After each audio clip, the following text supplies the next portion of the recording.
بسم اللہ الرحمن الرحیم والصلاۃ والسلام علی رسول اللہ صلی اللہ علیہ وآلہ وسلم۔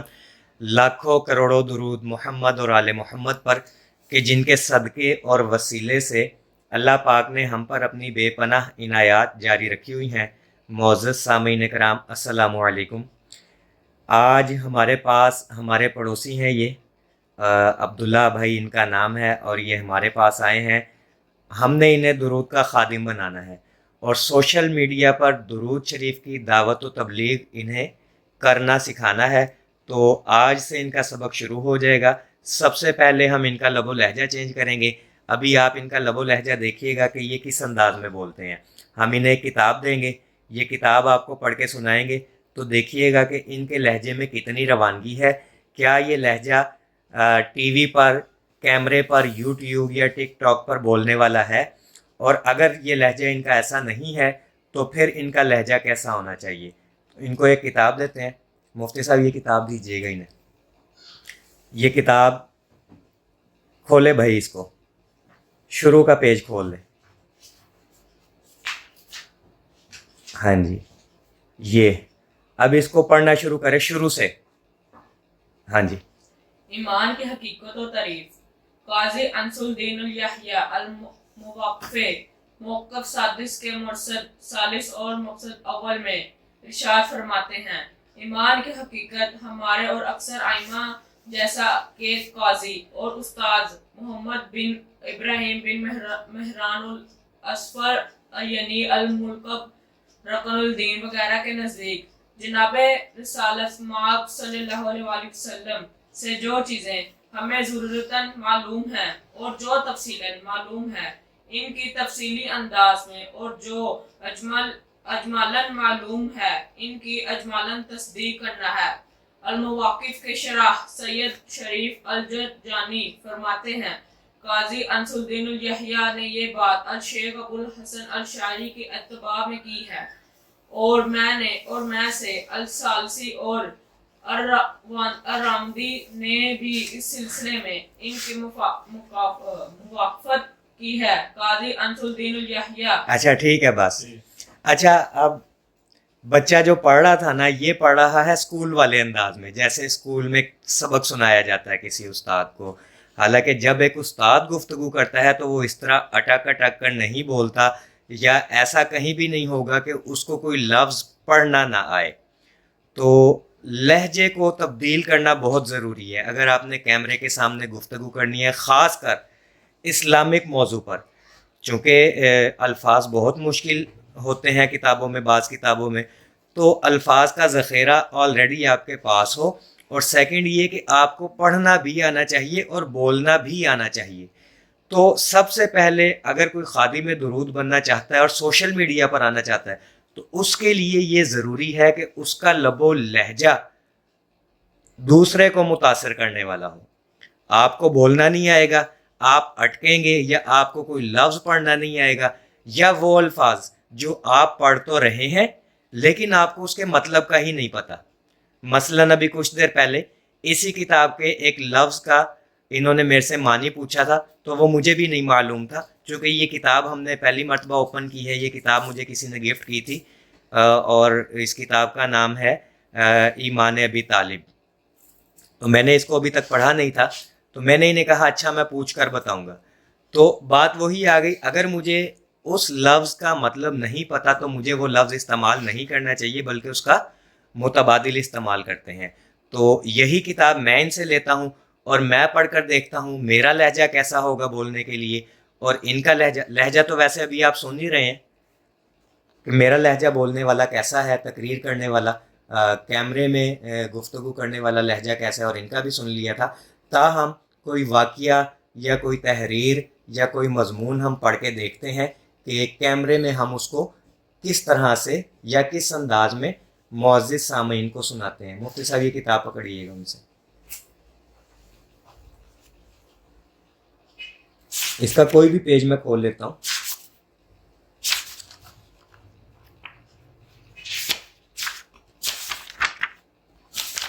بیسک یہ کتاب جو ہے نا ایمان ابی طالب کی، اس میں وضاحت کی گئی ہے، تو میں کہیں سے بھی پڑھنا شروع کر دیتا ہوں کہ حضور صلی اللہ علیہ وآلہ وسلم نے فرمایا چچا میں آپ کے لیے مغفرت طلب کرتا رہوں گا جب تک کہ مجھے منع نہ کر دیا جائے.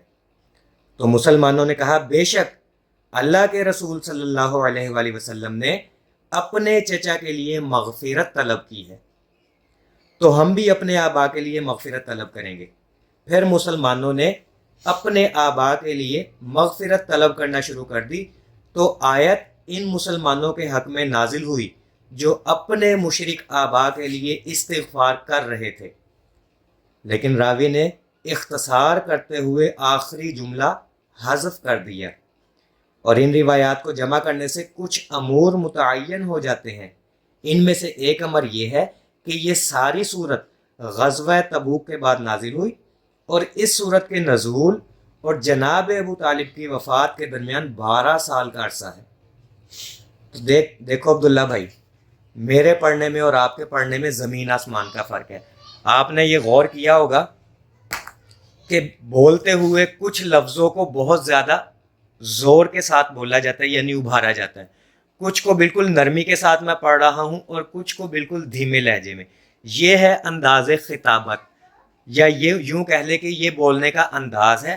ہر انسان کا لہجہ یا ہر انسان کا انداز خطابت مختلف ہوتا ہے لیکن انداز ایسا کریں کہ وہ متاثر کن ہو.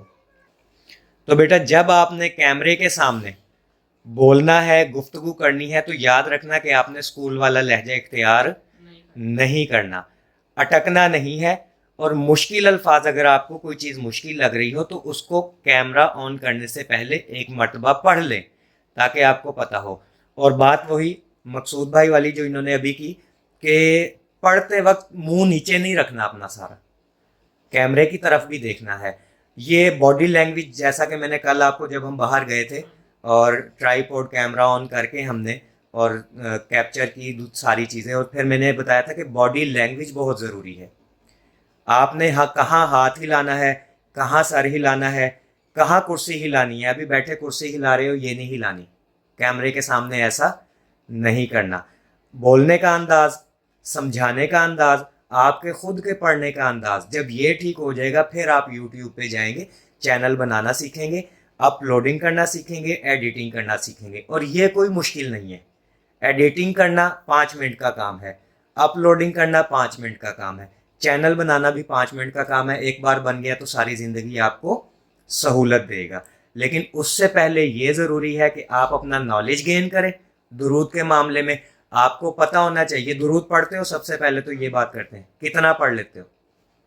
نماز کے بعد بھی فوراً پڑھتے ہیں. اس کے علاوہ جب ملتے ٹائم یا اس طرح کام کرتے وقت بھی پڑھ لیتے ہیں.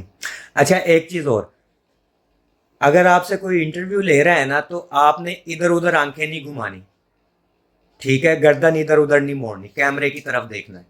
ایسی کوئی لائٹ تو ہے نہیں جو منہ پر پڑ رہی ہو اور آنکھوں کو اس سے تکلیف ہو رہی ہو, کوئی ایسی لائٹ ابھی آن نہیں کی ہم نے.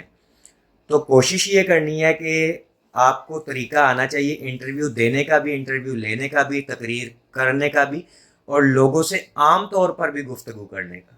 ٹھیک ہے, باڈی لینگویج کا خاص خیال رکھنا ہے آپ نے. بیسیکلی ہم جو ویڈیوز اپلوڈ کرتے ہیں اس میں فیس نہیں ہوتا, اس میں صرف ریکارڈنگ ہوتی ہے, آڈیو ریکارڈنگ کہہ لیں.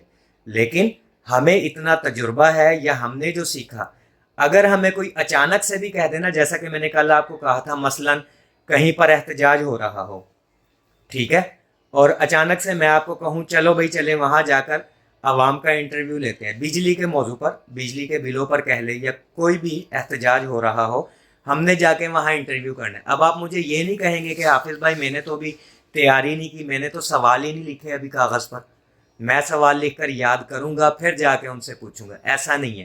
آپ کے اندر اتنی صلاحیت ہونی چاہیے کہ آپ وہاں جا کر سوال کریں اور پھر عوام آپ سے زیادہ سمجھدار ہے. ٹھیک ہے, کبھی یہ نہیں سمجھنا کہ میرے پاس علم زیادہ ہے, میں اچھی گفتگو کر رہا ہوں تو عوام میرے سامنے نہیں بول سکتی. آپ کو اپنی لائف میں کیمرے کے ساتھ کام کرتے ہوئے ایسے لوگ بھی ملیں گے کہ بعض اوقات آپ کو بھی جواب نہیں آئے گا. تو ایسی جگہوں پہ گھبرانا نہیں ہے, کیسے گفتگو کرنی ہے, کیا کرنا ہے, یہ بھی آگے جا چل کے ہم آپ کو سکھائیں گے آہستہ آہستہ. فی الوقت سب سے زیادہ ضروری ہے درود کے موضوع پر گفتگو کرنے کے لیے کہ آپ کا انداز اچھا ہونا چاہیے. ٹھیک ہے, باڈی لینگویج اچھی ہونی چاہیے. کون سا درود پڑھتے ہو؟ درود شریف بھی پڑھ لیتے ہیں, اس کے علاوہ تسبیح وغیرہ. درود شریف کون سا؟ درود ابراہیمی ہے, درود رحمت ہے, درود ناریہ ہے, درود تنجین ہے, درود ابراہیمی. ابھی تو میں نے درود بھی نہیں سنا. ناظرہ پڑھا ہوا ہے قاری صاحب سے یا کسی خاتون سے؟ قاری صاحب سے 2-3 پاڑے پڑھے تھے, باقی خاتون سے. پھر آپ کی تجوید بہتر ہونے والی ہے, کیونکہ خواتین صحیح طرح سے تجوید, یہ میں تنقید نہیں کر رہا, لیکن چونکہ ہم نے بھی بچپن میں خواتین سے ہی پڑھا ہے, پھر مدرسے میں داخل ہوئے تو وہاں جا کے ہمیں بھی قاری صاحب نے یہی کہا تھا کہ بیٹا خواتین سے پڑھ کے آئے ہو, نورانی قاعدہ دوبارہ سے پڑھنا پڑے گا. اور یہ حقیقت ہے. تو وقت کے ساتھ ساتھ درود کا علم بھی سکھائیں گے, مسائل, فضائل, ٹھیک ہے, واقعات, مشاہدات, برکات, کرامات, کس طرح سے کام کرنا ہے, کس طرح سے کس کو جواب دینا ہے. تو انشاءاللہ وقت کے ساتھ ساتھ ہم یہ آپ کو سکھائیں گے. ٹائم آپ نے پورا دینا ہے, چھٹی نہیں کرنی, جلد بازی نہیں کرنی, اور کبھی بھی لالچ میں آ کے نہیں کرنا یہ کام کہ مجھے یوٹیوب سے انکم آئے گی اس لیے میں کر رہا ہوں. آپ اپنی نیت اچھی رکھیں. وہ کہتے ہیں نا, ایک شخص نے گھر بنایا, اور غالباً یہ حدیث بھی ہے, مفتی صاحب سنیے گا, اور اگر حدیث ہے تو بتائیے گا کہ واقعتاً یہ حدیث ہے. ویسے ہم نے تو واقعے کے طور پہ اس کو لیا ہے کہ ایک شخص نے گھر بنایا, تو کسی نے ان سے پوچھا, اور انہوں نے روشن دان بھی بنائے اپنے گھر میں, کسی نے ان سے پوچھا یہ روشن دان کیوں بنائے ہیں؟ تو انہوں نے کہا تاکہ تازہ ہوا آئے, روشنی آئے, اور گھر میں ایک اچھا جو ہے ماحول پیدا ہو. تو انہوں نے کہا اگر آپ نیت یہ کر لیتے کہ یہاں سے مجھے اذان کی آواز آئے گی, تو دیکھیں آپ کو ثواب بھی ملتا, روشنی اور ہوا تو ویسے بھی آ جانی تھی. تو نیت آپ نے ہمیشہ اچھی رکھنی ہے کہ میں دعوت و تبلیغ کا کام کر رہا ہوں. چینل پر فلمیں, گانے, ڈرامے, کارٹون, ہماری نوجوان نسل جو ہے ان کاموں میں پڑی ہوئی ہے, لیکن ہم نے اپنی نوجوان نسل کو درود کے رستے پر لے کر آنا ہے.